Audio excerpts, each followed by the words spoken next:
функционирует всего 310 гидрологических постов для изучения водного режима водотоков и водоемов при необходимых 800. Отсутствует полноценный государственный водный кадастр. Это не позволяет вести мониторинг за количественным и качественным состоянием водных ресурсов и иметь достоверный баланс водообеспеченности отраслей экономики.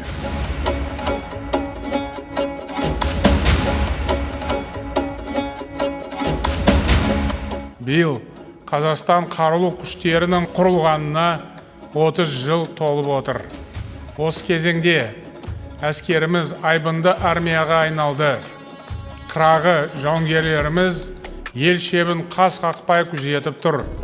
Олар мемлекеттігімізді нығайтуға зор еңбек сіңіруде. Қарулы күштеріміз тәуелсіздіктің мызғымас тұғыры, елдіктің берік қалқаны.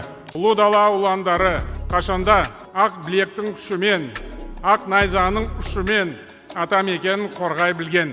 Алтайдан Атырауға дейінгі кең байтақ жерін ұрпаққа мирас еткен. Біз аманатқа адал болып, еліміздің тұтастығы мен тыныштығын сақтау үшін бәрін жасаймыз. Бұл Қазақстанның әрбір азаматының қасиеті борышы.